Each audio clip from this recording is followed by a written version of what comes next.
Hello नमस्कार, एक बार फिर से मैं आप सभी का हार्दिक स्वागत करता हूं परिष्कार के इस ऑनलाइन प्लेटफॉर्म पर। आज की ये वीडियो लेक्चर जो कि अपना लेक्चर नंबर 3 है, इससे पहले क्लास 12 के लिए पहले चैप्टर के 2 वीडियो लेक्चर मैं अपलोड कर चुका हूं। अगर आपने उनको नहीं देखा है तो डिस्क्रिप्शन में उनकी लिंक है, आप जाइए पहले उनको देखिए।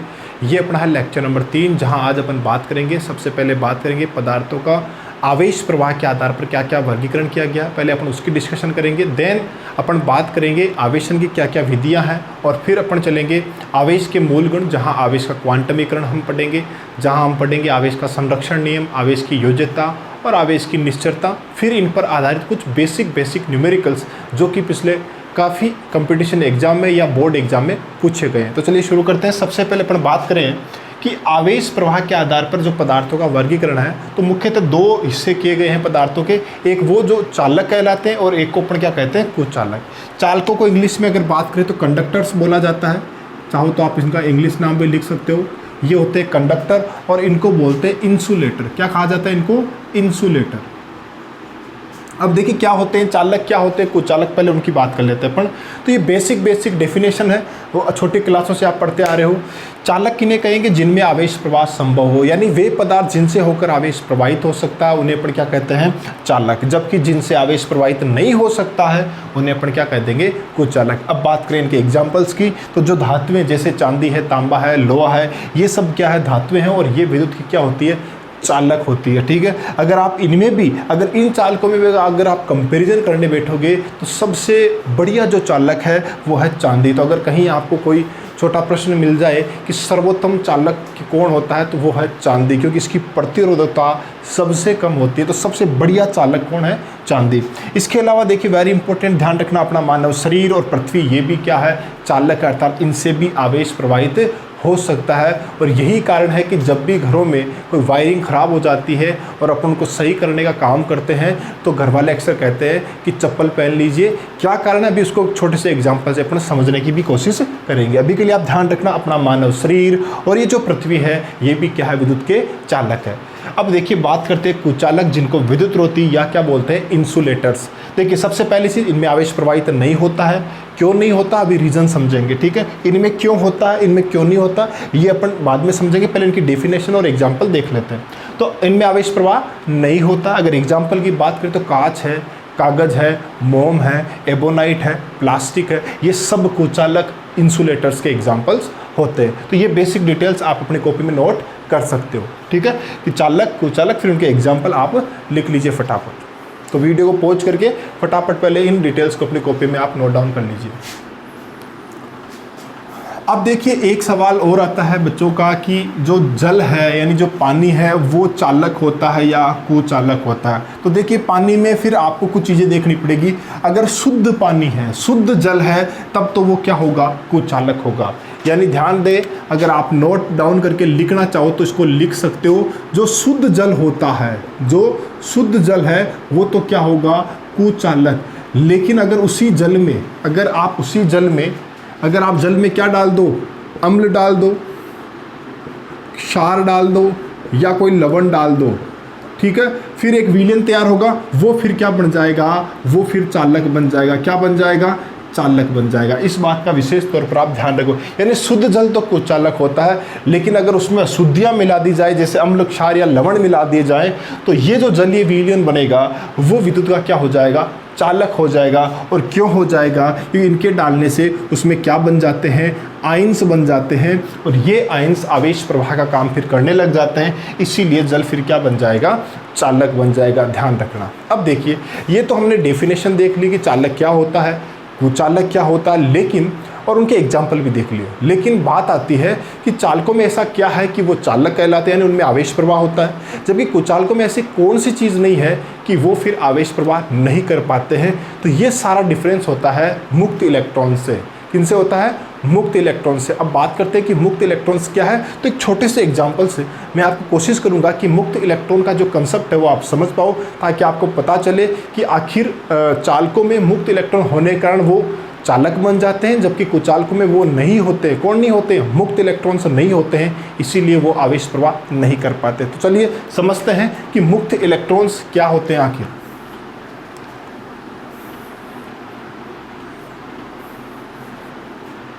ठीक है। तो देखिए कोई भी पदार्थ, जैसे एक बार के लिए एग्जांपल के लिए मैं कहूँ कि ये कोई पदार्थ है, पदार्थ अणु परमाणु से मिलकर बना, जैसे मान लीजिए कि ये पदार्थ है, इसमें ये खूब सारे परमाणु हैं, परमाणुओं से मिलकर बना हुआ है ये, ठीक है, इसमें खूब सारे परमाणु हैं ये।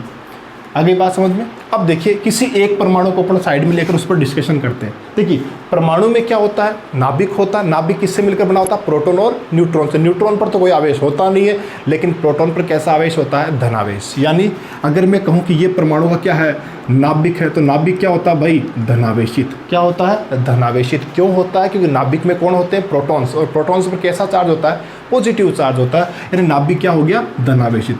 और हमने पढ़ा है कि नाभिक के चारों ओर विभिन्न कक्षाएं होती है, नाभिक के चारों ओर विभिन्न कक्षाएं होती है, और उन कक्षाओं में कौन चक्कर लगाते हैं, इलेक्ट्रॉन्स। कौन चक्कर लगाते हैं, इलेक्ट्रॉन्स। तो देखिए अपन कक्षाओं में इलेक्ट्रॉन्स दिखा देते हैं, खूब सारी कक्षाएं हैं। अब कक्षाएं वृत्ताकार होती है, कक्षाएं दीर्घ वृत्ताकार होती है, ये सारी चीज़ें आप आगे जाकर के पढ़ोगे। अभी के लिए आपको कुछ नहीं करना, बस आप देखिए कि विभिन्न कक्षाएं हैं, ठीक है। अब देखिए ये नाभिक है जो कि धनावेशित है, और इनके चारों ओर इन विभिन्न कक्षाओं में ये इलेक्ट्रॉन चक्कर लगा रहे हैं। तो देखिए जो इलेक्ट्रॉन्स होते हैं जो कि ये चक्कर लगा रहे हैं, ये इनकी एक ड्यूटी है।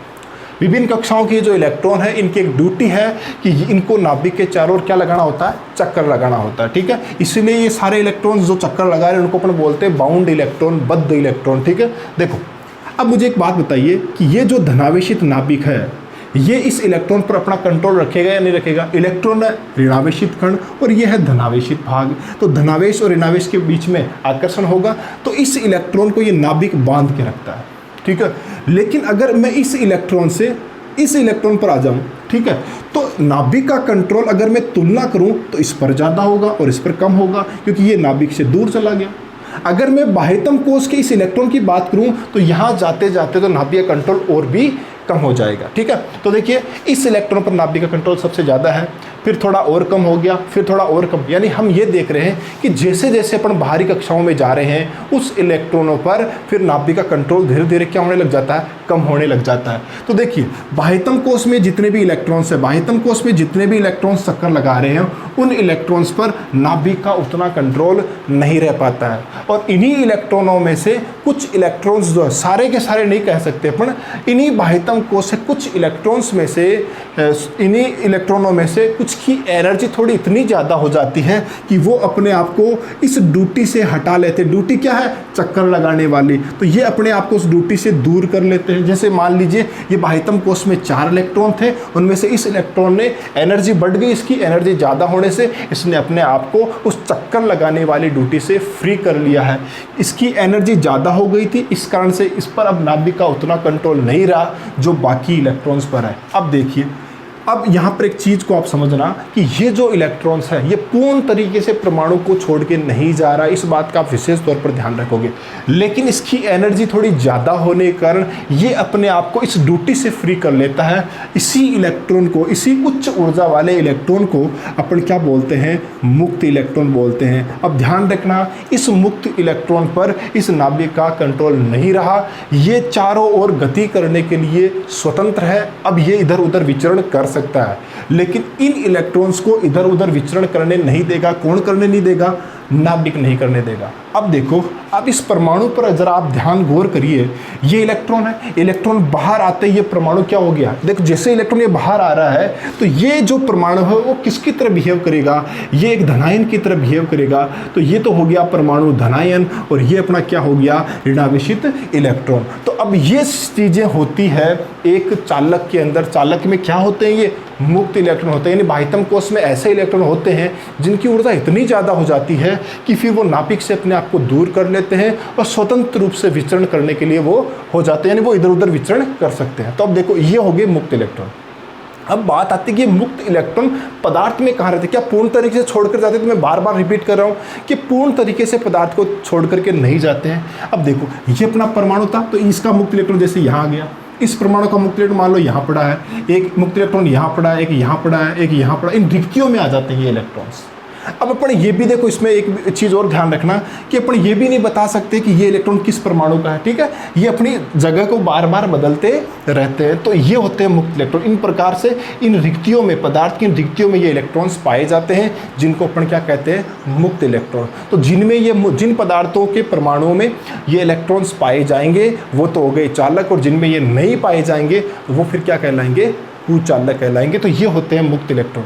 तो वापस रिपीट करता हूँ, मुक्त इलेक्ट्रॉन क्या होते हैं, बाह्यतम कोश के वह इलेक्ट्रॉन जिनकी ऊर्जा ज़्यादा होने के कारण नाभिक का उन पर कंट्रोल नहीं रहता, वो स्वतंत्र रूप से विचरण कर सकते हैं, और उन्हीं को अपन क्या बोलते हैं, मुक्त इलेक्ट्रॉन। जिनके पास, जिन परमाणु के पास मुक्त इलेक्ट्रॉन उपस्थित होंगे तो उनसे अगर कोई पदार्थ बनाओगे तो वो क्या होगा, चालक होगा।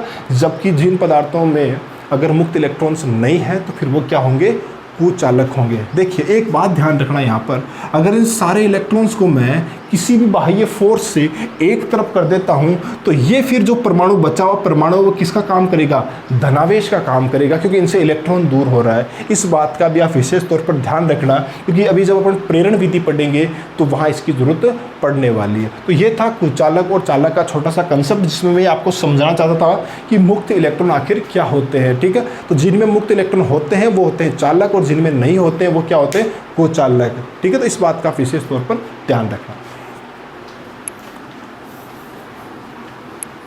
अब देखिए अपन आगे चर्चा करते हैं एक यंत्र के बारे में, जिसको अपन नाम है उसका स्वर्णपत्र विद्युतदर्शी, ठीक है। तो वो कैसे वर्क करती है, तो अगली हेडिंग आप डालिए स्वर्णपत्र विद्युतदर्शी, स्वर्णपत्र विद्युतदर्शी, ठीक है। इसको इंग्लिश में बोलते हैं gold leaf electroscope, gold leaf electroscope क्या होती है, इसकी क्या वर्किंग है। तो सबसे पहली बात कि इसका काम क्या है, तो जवाब है ये आवेश का पता लगाती है, आवेश की उपस्थिति का पता लगाना, यानी किसी वस्तु पर आवेश है या नहीं है, ठीक है, उस चीज़ का पता लगाने के लिए एक उपकरण बनाया गया जिसको अपन जानते हैं स्वर्णपत्र विद्युतदर्शी के नाम से, ठीक है। अब इसमें क्या होता है, इस डिवाइस में सोने की दो बिल्कुल पतली पतली पन्नियाँ लगाई जाती है, इसीलिए इसका नाम है स्वर्णपत्र विद्युतदर्शी, ठीक है। तो देखिए सबसे पहली बात, स्वर्णपत्र विद्युतदर्शी का काम क्या है, ये किसी भी वस्तु पर आवेश की उपस्थिति का पता लगाती है। अब देखो कैसे काम करती है, तो इसमें एक कांच का जार होता है इस प्रकार से, ठीक है, ये कांच का जार हो गया इसमें, ठीक है। यहाँ पर एक चालक छड़ लगी रहती है, ये एक चालक छड़ है, ठीक है, ये एक चालक छड़ हो गई, और इस चालक छड़ के सिरों से दो बिल्कुल पतली पतली सोने की जो पन्नियां हैं उनको लगा दिया जाता है इस प्रकार से, ठीक है। शुरुआत स्थिति में ये पन्नियां एक दूसरे के से चिपकी हुई रहेगी, इस प्रकार से ये पन्नियां रहती है एक दूसरे के चिपकी हुई रहेगी, ये सोने की बिल्कुल पतली पतली पन्नियां होती है। यहाँ पर एक चालक डिस्क लगा देते हैं, ठीक है, धात्विक डिस्क बोल दो आप उसको, ठीक है, ये धात्विक है मतलब चालक है, तो ये एक धात्विक डिस्क लगा दी, ठीक है। ये क्या है, ये चालक छड़ है, ये चालक छड़ है। ये अपना टोटल अगर पूरा बात करते हैं, ये कांच का जार है।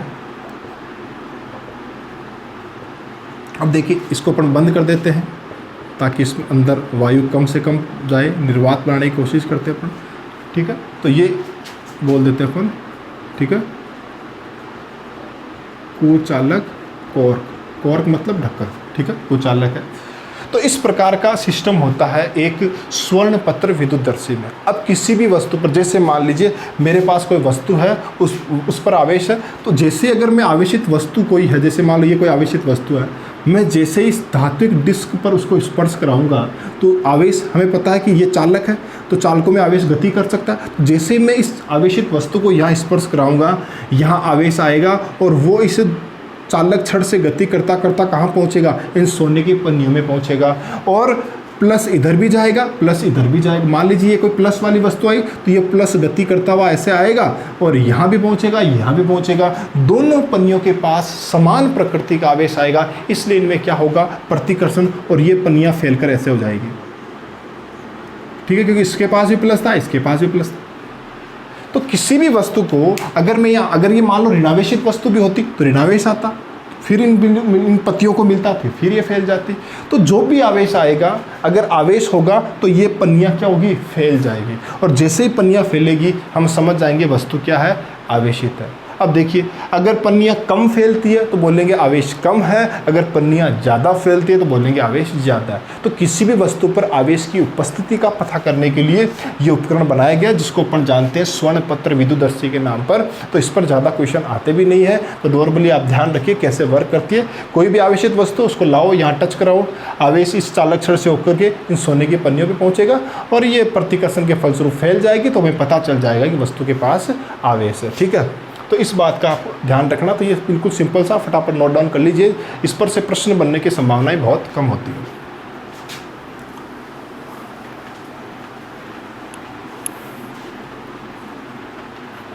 अब अपन देखिए नेक्स्ट अपना जो टॉपिक है वो है आवेशन की विधियां।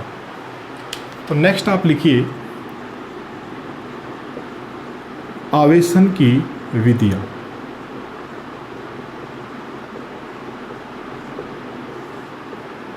ठीक है, तो आवेशित करने के खूब सारे तरीके हो सकते हैं। किसी भी वस्तु से इलेक्ट्रॉन निकालना है वो काफ़ी तरीक़ों से हो सकता है। मूलतः अपन यहाँ जो विधियाँ पढ़ेंगे, पहले चैप्टर में अपन को टोटल 3 विधियाँ दे रखी है। ठीक है, तो सबसे पहली विधि, सबसे बेसिक विधि, ठीक है, वो है घर्षण विधि।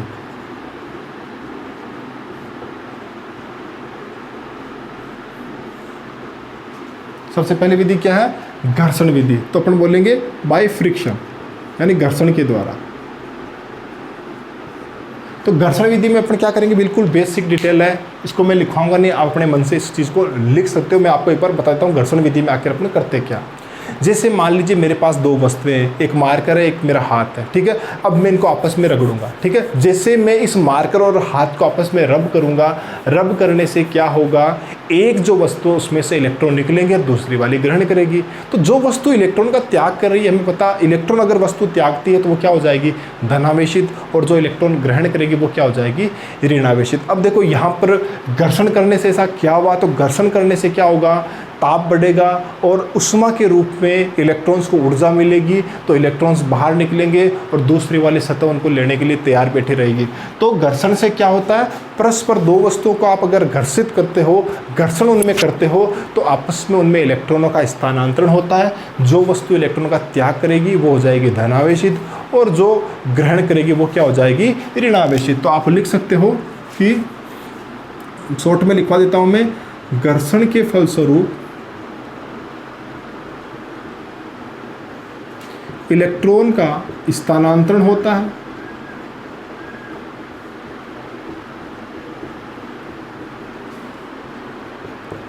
जो वस्तु इलेक्ट्रॉन त्यागती है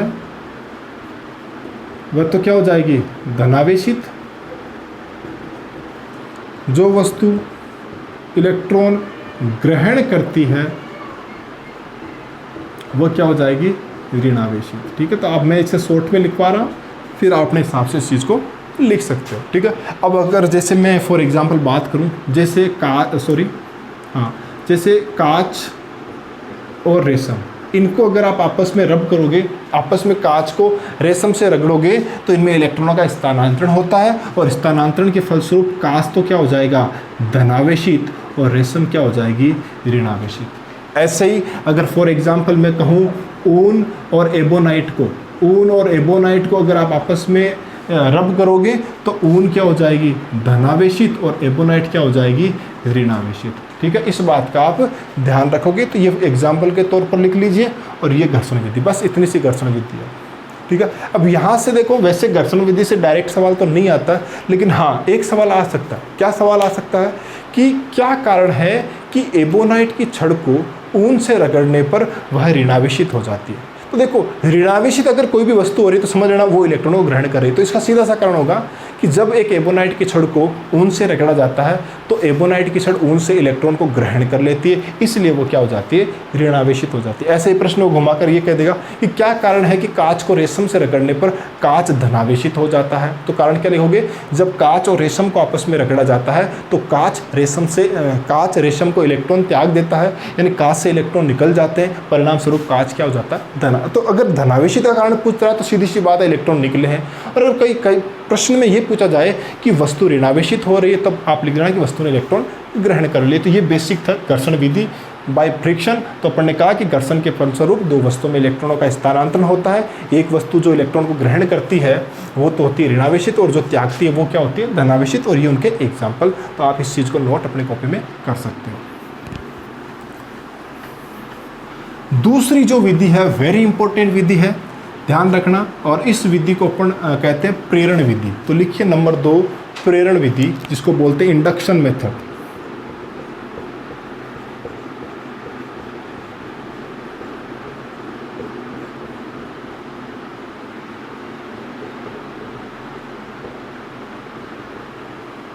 अब क्या होता है प्रेरण विधि में, तो इस चीज़ को आप समझिए पहले, ठीक है।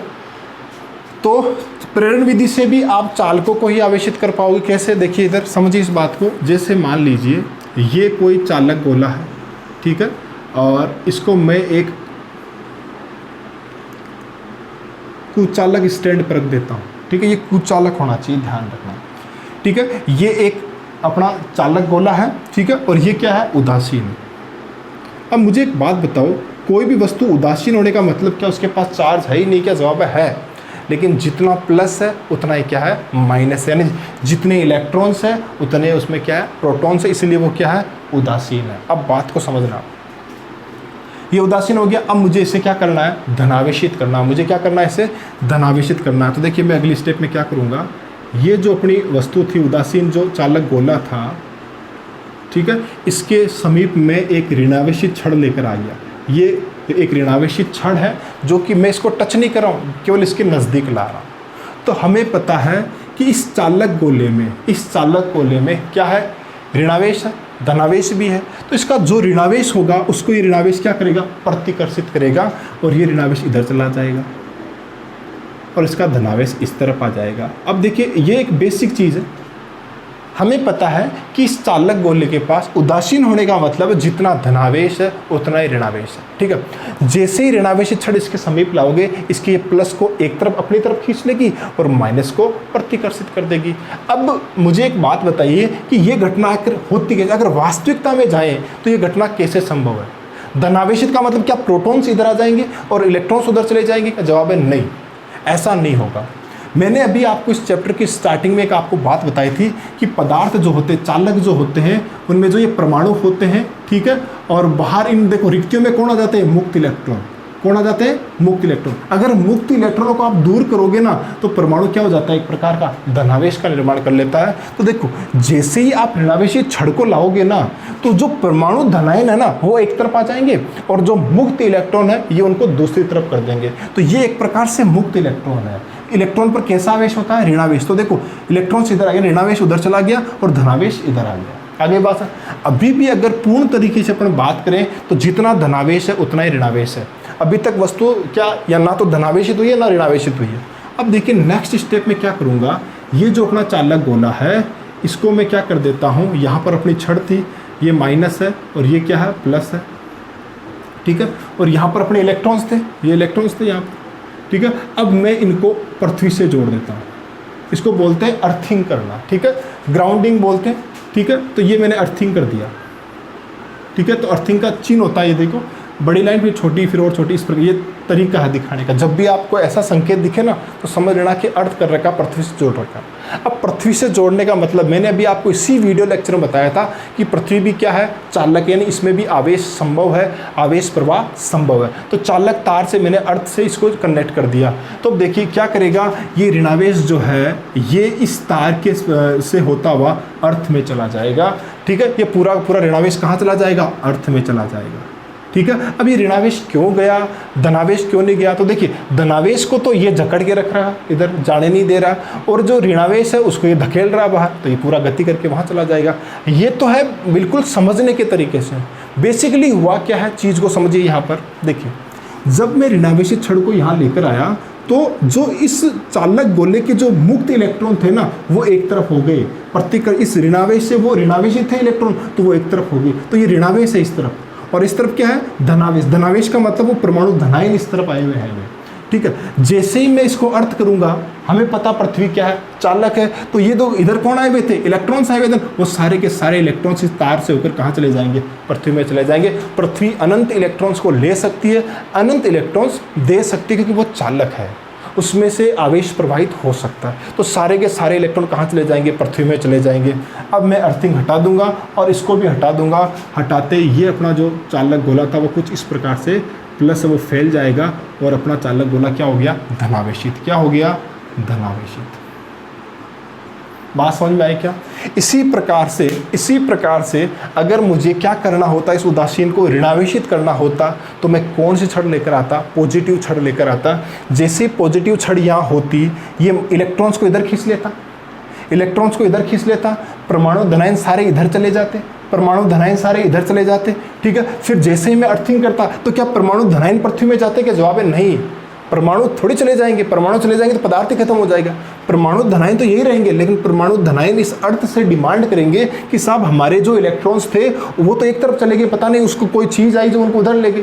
तो ये परमाणु धनायन क्या करेंगे, अर्थ को कहेंगे भाई साहब इलेक्ट्रॉन्स दो हमें, तो ये अर्थ इन्हें इलेक्ट्रॉन्स प्रोवाइड करवा देगी। इसलिए प्लस को वो इलेक्ट्रॉन्स आकर के खत्म कर देंगे, केवल क्या बचेगा, ऋणावेश बचेगा, और ये अपन कह देंगे वस्तु क्या हो गई, ऋणावेशित हो गई। तो ध्यान रखना, अर्थ करने का मतलब है कि इलेक्ट्रॉन लेना या देना, ठीक है। तो जब अगर वस्तु को इलेक्ट्रॉन की रिक्वायरमेंट है तो अर्थ उसे इलेक्ट्रॉन दे देगी। अगर इलेक्ट्रॉन वस्तु देना चाहती है पृथ्वी को तो ये ले भी लेगी। तो लेना और देना दोनों काम पृथ्वी कर सकती है। तो वास्तविकता में प्रेरण विधि में ये काम होता है। आई होप आपने समझ लिया होगा। अगर अभी भी आप नहीं समझे हो तो देखो, एक बार मैं धनावेश वाला एक को और बता देता हूँ। एक बार मैं आपको धनावेश वाला धनावेशित करना सीख लिया, वस्तु को ऋणावेशित कैसे करते हैं वो भी मैं समझा देता हूँ। अगर आपने नहीं बनाया है तो एक बार वापस वीडियो को बैक लेकर के पॉज करके डायग्राम बना सकते हो, ठीक है। प्रेरण विधि में देखो एक बार मैं फिर वो समझा देता हूँ। तो धनावेशित कैसे किया जाता है समझ लिया, ऋणावेशित उसका अपोजिट करना है। तो देखिए ये अपनी वस्तु थी, ठीक है, और कैसी है वस्तु, उदासीन है, ठीक है। इसको कुचालक स्टैंड से अपन ने यहाँ कर दिया, ठीक है। उदासीन होने का मतलब है धनावेश ऋणावेश बराबर, ठीक है। अब इस वस्तु के पास मैं क्या कर रहा हूँ, मैं एक धनावेशित छड़ लेकर आ रहा। जैसे ही धनावेशित छड़ लाऊंगा, ये चालक है, तो ये क्या करेगा, ये धनावेशित छड़ क्या करेगी, इस चालक के ऋणावेश को एक तरफ खींच लेगी। तो ये ऋणावेश एक तरफ आ गया, ये ऋणावेश एक तरफ आ गया और धनावेश एक तरफ चला गया। बात समझ में आ गई क्या, ठीक है। तो एक तरफ हो गया ऋणावेश, एक तरफ क्या आ गया, धनावेश, ठीक है। फिर अपन क्या करेंगे, इसी को कनेक्ट करवा देंगे अर्थ से। अर्थ का ध्यान रखिए, कितना भी प्लस हो कितना भी माइनस हो वो अपने अंदर ले सकती है। तो देखिए ये छड़ अपनी प्लस थी, प्लस वाले छड़ माइनस को तो अपनी तरफ खींच के रखेगी। जैसे ही अर्थ करोगे आप तो सारा का सारा प्लस अर्थ में चला जाएगा। तो प्लस पूरा कहाँ चला गया, अर्थ में चला गया। और अब आप इस अर्थ वाले को और इसको जैसे हटाओगे, ये माइनस माइनस प्रतिकर्षित होकर पूरे में फैल जाएंगे। माइनस माइनस माइनस, क्योंकि चालक है, चालक में आवेश घूम सकता है ऐसे। तो लो वस्तु क्या हो गई, ऋणावेशित। तो अगर वस्तु को धनावेशित करना है तब ऋणावेशित वस्तु लेकर आओ, और अगर ऋणावेशित करना तो धनावेशित वस्तु लेकर आनी पड़ती है। तो ये था बेसिक समझने का। प्लस लाए, माइनस को एक तरफ किया, प्लस को एक तरफ किया, अर्थिंग करते प्लस पृथ्वी में चला गया, और जैसे ही इन सारी चीज़ों को हटाओगे प्रतिकर्ष पूरे में फैल जाएगा, वस्तु क्या होगी, ऋणावेशित। लेकिन मूल प्रक्रिया क्या हुई समझो इसको। उदासीन था, उदासीन मतलब इसमें परमाणु है और मुक्त इलेक्ट्रॉन्स है, ठीक है। अब देखिए जैसे ही धनावेश छड़ लाओगे, ये क्या करेगा, इस चालक के मुक्त इलेक्ट्रॉन्स को एक तरफ खींच लेगी। तो मुक्त इलेक्ट्रॉन बिल्कुल इस सतह पर इस तरफ आकर के, इस कोर पर आकर के इकट्ठे हो जाएंगे, यानी यहाँ एक प्रकार का ऋणावेश बन जाएगा। सारे इलेक्ट्रॉन एक तरफ आ जाएंगे। तो इस तरफ परमाणु किसकी तरह बिहेव करेंगे, धनावेश की तरह बिहेव करेंगे। ये देखो इधर देखिए, आप इस चीज़ को समझिए। आप कॉपी में आप कर लोगे, एग्जाम में इतनी चीज़ों को नहीं पूछेगा, केवल आप इतना ही बना के आओगे तो अपना काम हो जाए। लेकिन मैं समझाना चाहता हूँ आखिर बेसिकली होता क्या उस चालक के अंदर। तो देखिए इधर वाला जो हिस्सा है वहाँ इलेक्ट्रॉन सारे इकट्ठा हो गए क्योंकि इस प्लस ने खींच लिया। लेकिन इधर जो सारे परमाणु हैं वो कह रहे हैं कि साहब हमारे पास इलेक्ट्रॉन्स थे, ठीक है, बुरे थे, अपना काम नहीं कर रहे थे, लेकिन इतने दिन तो थे, पास में ही थे, वो ज़्यादा दूर नहीं थे। लेकिन कोई बाहरी ताकत आई जिसने उन सारे इलेक्ट्रॉन्स को एक तरफ कर लिया, हमारे इलेक्ट्रॉन उधर चले गए, पता नहीं वापस कब आएंगे कि नहीं आएंगे। अब इन इधर वाले जो अपने जितने भी जो परमाणु थे वो एक प्रकार से धनावेश का काम कर रहे हैं। वो कह रहे हैं कि हमें इलेक्ट्रॉन्स चाहिए, हमें इलेक्ट्रॉन्स चाहिए। तो हमने क्या किया, अर्थ से कनेक्ट कर दिया, पृथ्वी से। हमने इसको कनेक्ट कर दिया तो पृथ्वी क्या कहेगी, लो भाई जितने इलेक्ट्रॉन चाहिए वो सारे दे देगी। जैसे ही इलेक्ट्रॉन्स आएंगे इनका धनावेश खत्म हो जाएगा। तो अपन जैसे कहते हैं कि धनावेश पृथ्वी में चला गया, पृथ्वी में धनावेश नहीं चाहता है। बेसिकली होता क्या है, अर्थ से इलेक्ट्रॉन आते हैं और उस धनावेश को निरस्त कर देते हैं, तो ये धनावेश निरस्त हो गया, ये इलेक्ट्रॉन एक्स्ट्रा हो गए। अब इसके पास इलेक्ट्रॉन एक्स्ट्रा हो गए तो वस्तु क्या हो गई, ऋणावेशित। तो इस प्रकार से प्रेरण विधि में पूरा काम होता है। तो ये थी प्रेरण विधि। तो ध्यान रखना, प्रेरण विधि से चालकों को आप क्या कर सकते हो, आवेशित कर सकते हो। अब देखिए प्रेरण विधि पर क्या सवाल आता है। बेसिकली एक सवाल बहुत बार पूछा गया और वो सवाल है कि आवेशन की उस विधि का नाम बताइए जिसमें स्पर्श नहीं करना पड़ता है, बिना स्पर्श के भी आप वस्तु को आवेशित कर सकते हो। तो आपका आंसर क्या होगा, प्रेरण विधि। क्यों, क्योंकि जब प्रेरण विधि में जैसे इस उदासीन वस्तु को मुझे धनावेशित करना था तो क्या मैं ऋणावेशित छड़ इसको स्पर्श करवा रहा था क्या, जवाब है नहीं। बिना स्पर्श के भी अपना सारा काम हुआ या नहीं हुआ। तो ध्यान रखना, बिना स्पर्श के भी आवेशन की जो विधि है वो कौन सी विधि है, वो है प्रेरण विधि। इस बात का ध्यान रखना। अब लास्ट जो अपनी तीसरी विधि है वो है चालकीय विधि। कौन सी विधि, चालकीय विधि। इसी का दूसरा नाम है भौतिक स्पर्श विधि।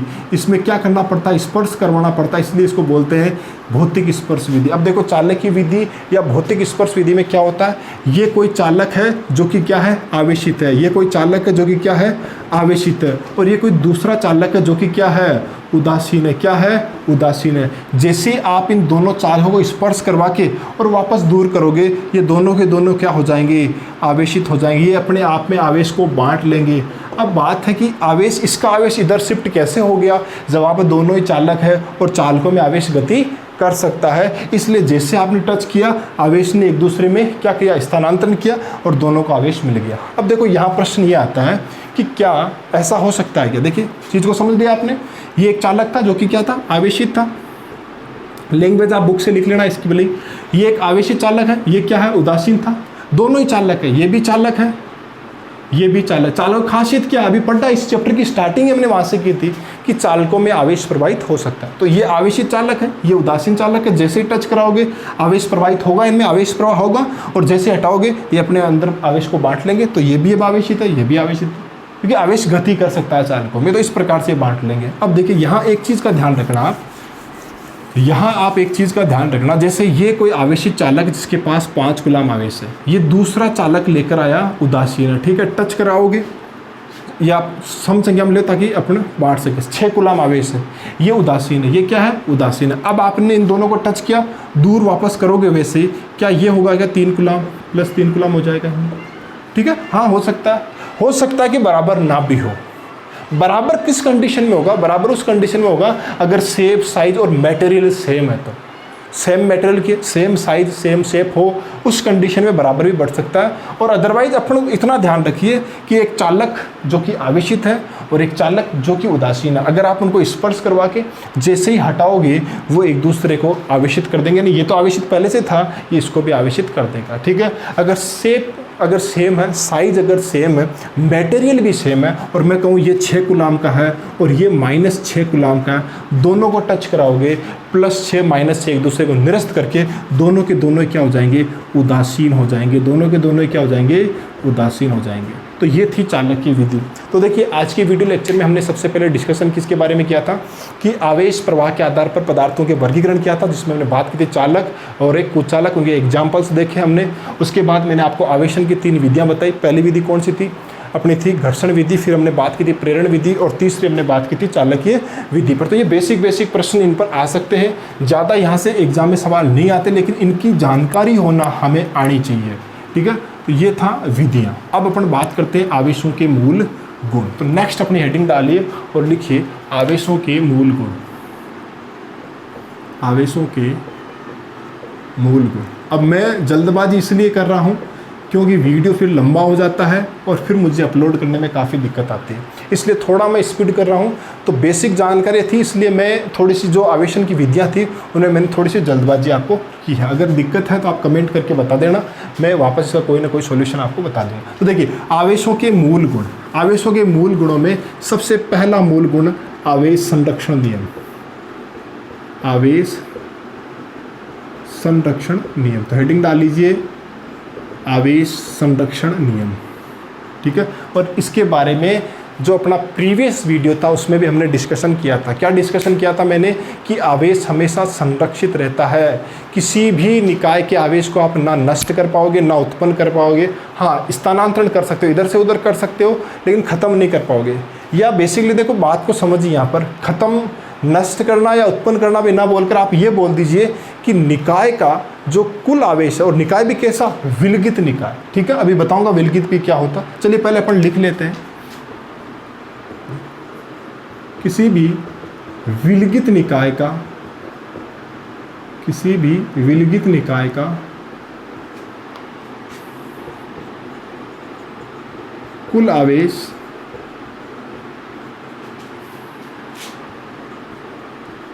नियत यानी संरक्षित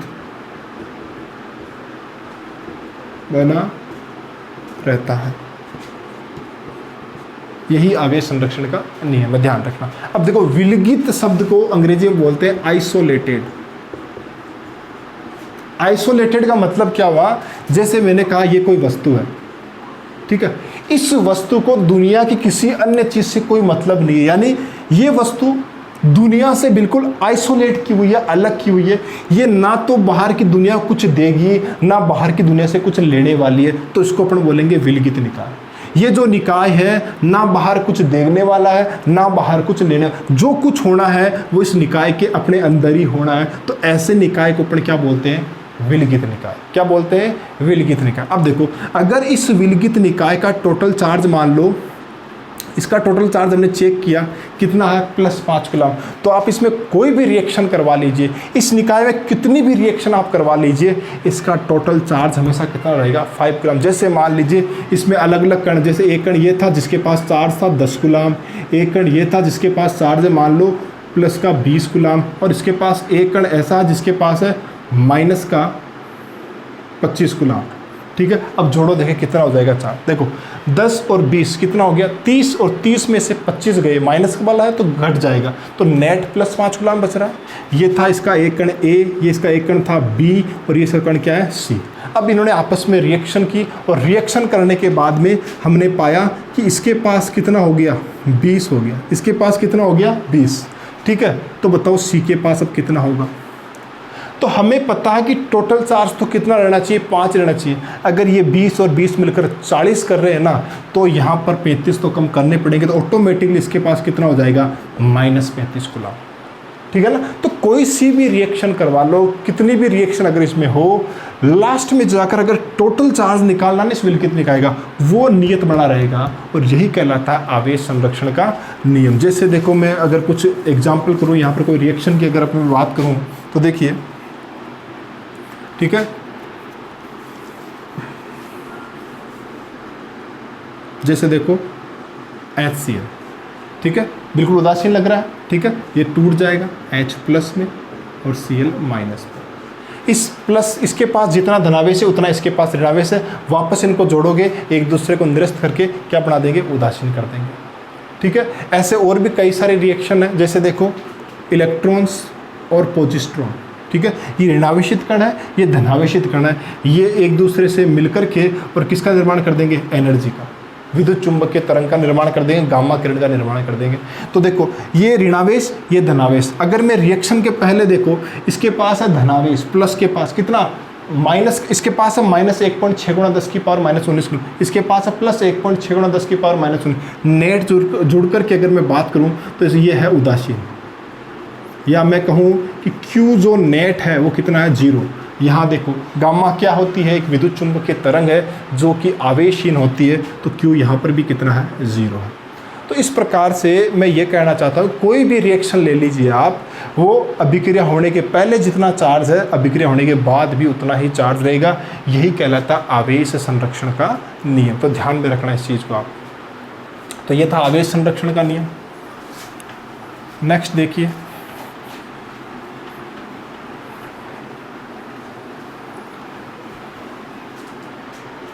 और इसके बारे में हमने कल भी वैसे चर्चा की थी, जो प्रीवियस वीडियो था। नंबर 2 लिखिए, आवेश का क्वांटमीकरण। आवेश का क्वांटमीकरण क्या होता है, आवेश का क्वांटमीकरण?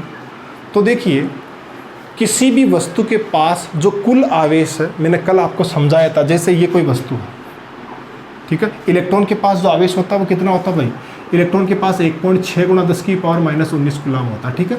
जब वस्तु से इलेक्ट्रॉन निकलता है तो ये +2 निकल गए, 2 गुणा इतना, 3 निकल गए, 3 गुणा इतना, और आ रहे हैं तो माइनस लगा देते हैं अपन। तो इलेक्ट्रॉन आता है तो ऋणावेश, जाता है तो धनावेश। लेकिन देखिए ये कोई वस्तु है, ठीक है, इस वस्तु में से एक इलेक्ट्रॉन निकल गया, बताओ इसके पास कितना चार्ज आएगा। निकला है वस्तु में से तो ई, लेकिन किसमें, प्लस में, ठीक है, तो प्लस लगाने की जरूरत है नहीं। एक इलेक्ट्रॉन निकला तो ई। मैं कह रहा हूँ कि इस वस्तु में से अब 2 इलेक्ट्रॉन निकलेंगे तो चार्ज कितना हो जाएगा, 2 गुना ई। अगर मैं कहूँ कि इस वस्तु में से 3 इलेक्ट्रॉन निकल गए तो चार्ज कितना हो जाएगा, 3e। अगर 10 निकल गए तो कितना चार्ज हो जाएगा इस वस्तु पर, 10e। मुझे एक बात बताइए, किसी भी वस्तु पर जो आवेश है वो एक निश्चित मान e का पूर्ण गुणज है या नहीं है। और एक निश्चित मान e का पूर्ण गुणज है नहीं, 1 निकला तो 1 गुणा, 2 निकले तो e का 2 गुणा, 4 निकले तो e का 4 गुणा।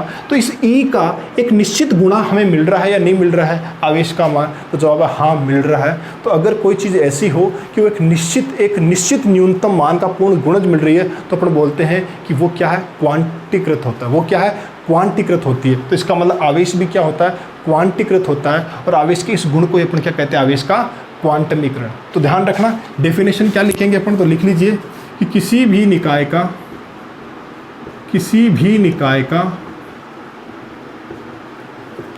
कुल आवेश, किसी भी निकाय का कुल आवेश एक निश्चित मान,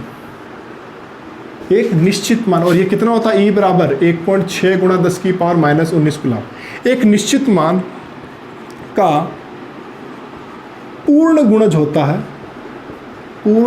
होता है, जिसे आवेश का क्वांटमीकरण कहते हैं, जिसे आवेश का क्वांटमीकरण कहते हैं। तो इस बात का आप ध्यान रखना। आवेश का क्वांटमीकरण क्या होता है, कोई भी निकाय है उसका टोटल चार्ज है एक निश्चित मान का पूर्ण गुणज होगा, और ये जो गुण है इसी को बोलते हैं क्वांटमीकरण। यानी अगर कोई वस्तु है उसमें से 1 इलेक्ट्रॉन निकल रहा है तो उसके पास कितना चार्ज रहेगा, 1e।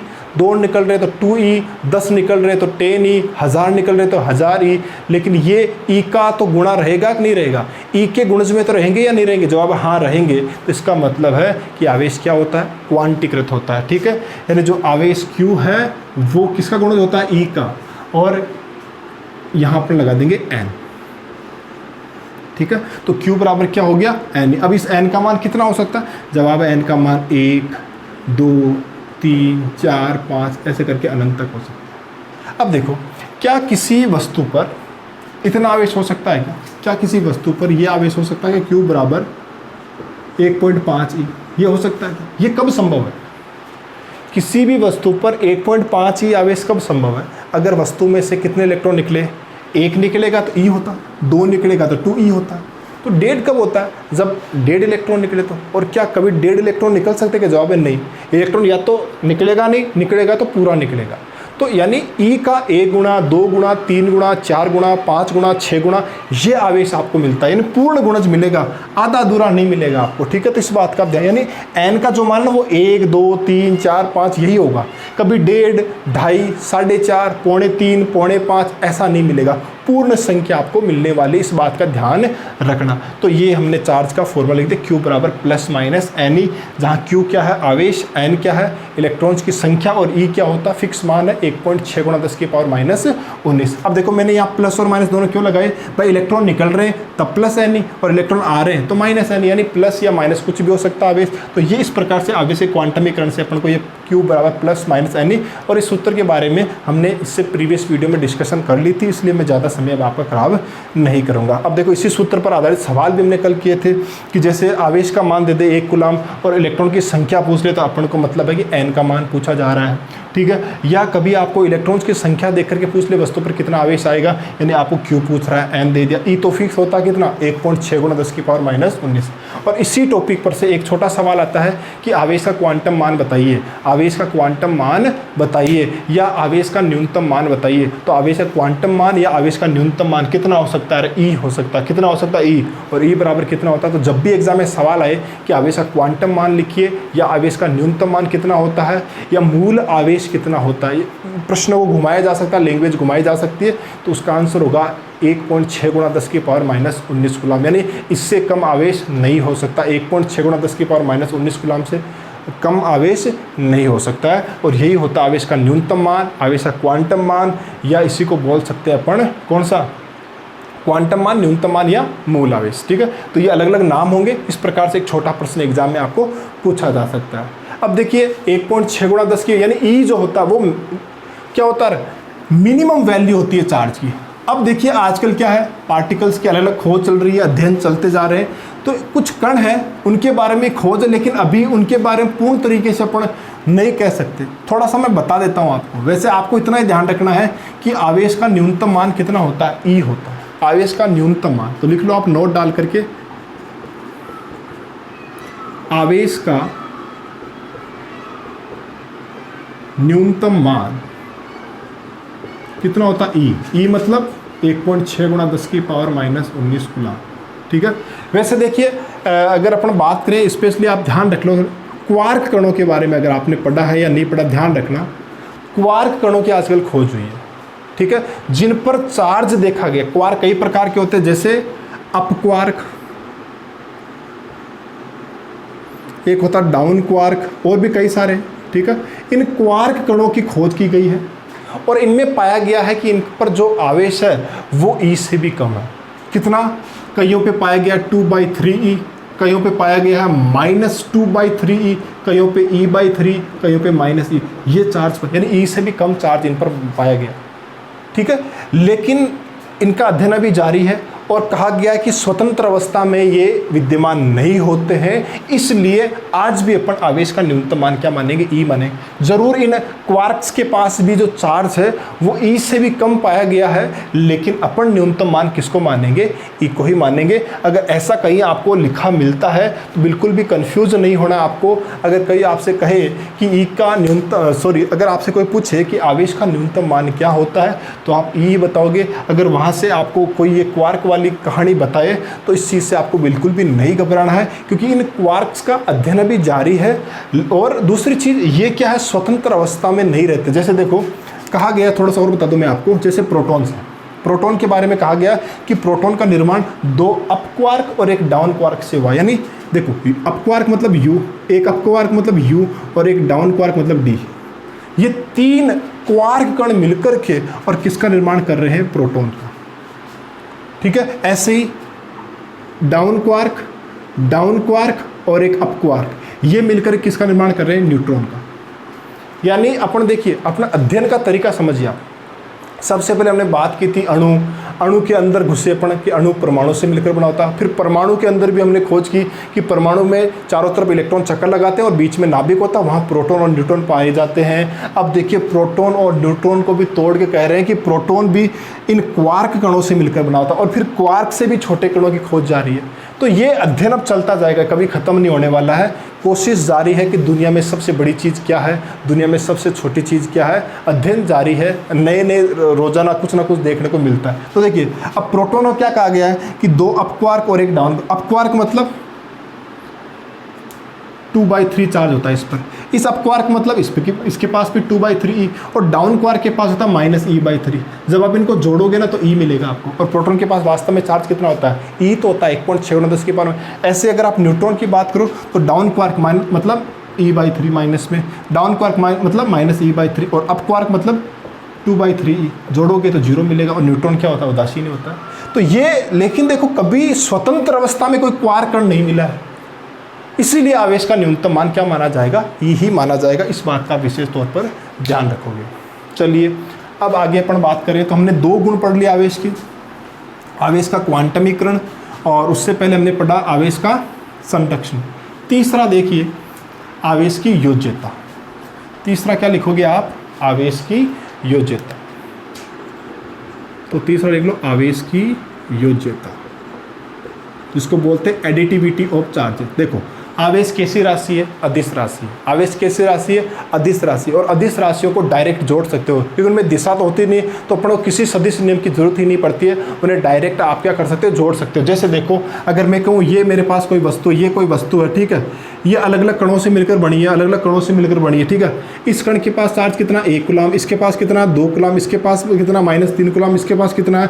+10 कूलम, ठीक है। बताओ इस पूरी वस्तु के पास टोटल चार्ज कितना होगा? तो सबको जोड़ लो, प्लस को प्लस रखो, माइनस को माइनस रखो। देखिए 1 कूलम, 2 कूलम, 3 कूलम, ठीक है, और -3 और +10 कूलम। तो देखो 2 और 1 +3 -3 निरस्त कर देंगे, लास्ट में कितना बचेगा? 10। तो मैं कहूँगा इसका टोटल चार्ज क्यू कितना है? 10 कूलम। तो आवेशों को डायरेक्ट जोड़ सकते हो क्योंकि आवेशों में कोई दिशा नहीं होती है, किसी प्रकार के सदिश नियम की अपन को पालना नहीं करनी होती है, और इसी गुण को कहते हैं आवेशों की योज्यता। तो ठीक है, तो देखिए इसमें क्या लिखोगे आप? किसी भी निकाय का कुल आवेश, किसी भी निकाय का कुल आवेश उसमें उपस्थित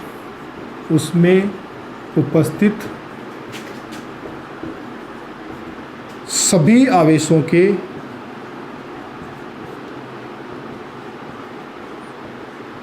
बीजगणितीय, सभी आवेशों के बीजगणितीय योगफल के बराबर होता है।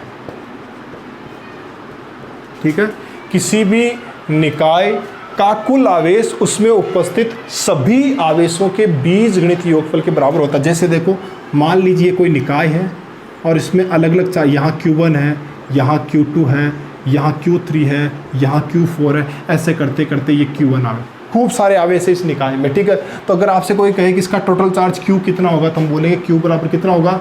जवाब सबको जोड़ दो, Q1 + Q2 + Q3 + dot dot ऐसे करते करते n को जोड़ दो। यही कहलाता है आवेश की योज्यता। ठीक है, ध्यान रखना। लेकिन इस योज्यता में ध्यान रखना, अगर Q1 प्लस है तो प्लस रखो, माइनस है तो माइनस, प्लस माइनस का विशेष तौर पर आप ध्यान रखोगे। जैसे देखो ये कोई बॉडी है, मैं कहूँ इसके पास ये देखो यहाँ -3 कूलम है, यहाँ -2 कूलम है और यहाँ +10 कूलम है। नेट चार्ज कितना होगा बताइए यहाँ पर? तो सबको जोड़ेंगे। देखो -3 -2 कितना हो जाएगा? -5 और ये +10, तो नेट कितना बचेगा?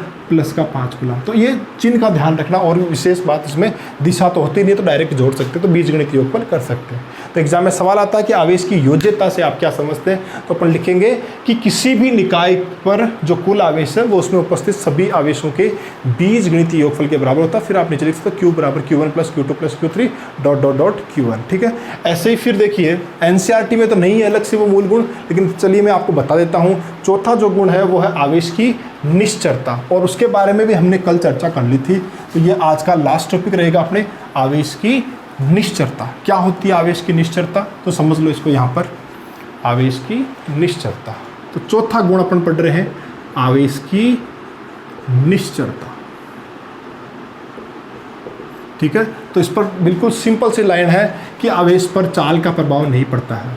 आवेश पर चाल का प्रभाव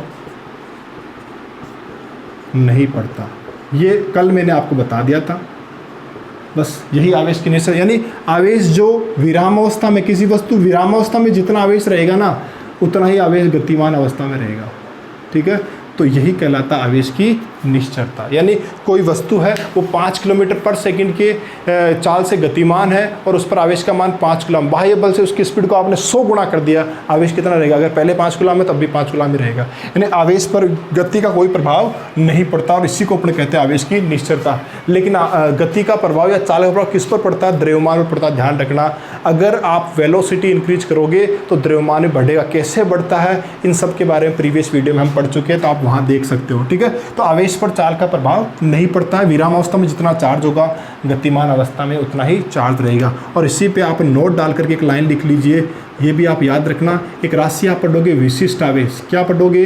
विशिष्ट आवेश। ठीक है, अब देख लो विशिष्ट आवेश क्या होता है, तो ध्यान रखना, आवेश व द्रव्यमान का अनुपात यानी Q/m। विशिष्ट आवेश क्या होता है? आवेश और द्रव्यमान का अनुपात। ठीक है, अगर एग्जाम में सवाल आए कि विशिष्ट आवेश से आप क्या समझते हैं तो आप क्या लिखोगे, आवेश व द्रव्यमान का अनुपात क्या कहलाता है, विशिष्ट आवेश कहलाता है। बताइए यहाँ से मात्रक क्या होगा विशिष्ट आवेश का, फटाफट विशिष्ट आवेश का मात्रक निकाल लो। आवेश का मात्रक क्या होता है, कूलाम, और जो आवेश और द्रव्यमान है, द्रव्यमान का मात्रक क्या होता है, किलोग्राम, तो मात्रक क्या होगा, कूलाम पर किलोग्राम। तो ये होता है विशिष्ट आवेश। तो ये छोटा सवाल पूछा जा सकता है, ध्यान रखना कि विशिष्ट आवेश से आप क्या समझते हैं, तो क्या लिखोगे, आवेश और द्रव्यमान का अनुपात क्या कहलाता है, विशिष्ट आवेश। तो आप इसको, मैं बोल रहा हूँ मौखिक, आप अपने हिसाब से लिख लेना, नोट डाल करके हेडिंग डालना विशिष्ट आवेश और लिखना आवेश व द्रव्यमान का अनुपात Q/m ही विशिष्ट आवेश कहलाता है। मात्रक क्या हो जाएगा, सूत्र से निकाल लो, कूलाम पर किलोग्राम। अब देखिए यहाँ पर ये चीज़ क्यों बताई, क्या आवेश पर चाल का प्रभाव पड़ता है, जवाब है हाँ, सॉरी नहीं पड़ता, आवेश पर चाल का कोई प्रभाव नहीं पड़ता। बहुत बढ़िया।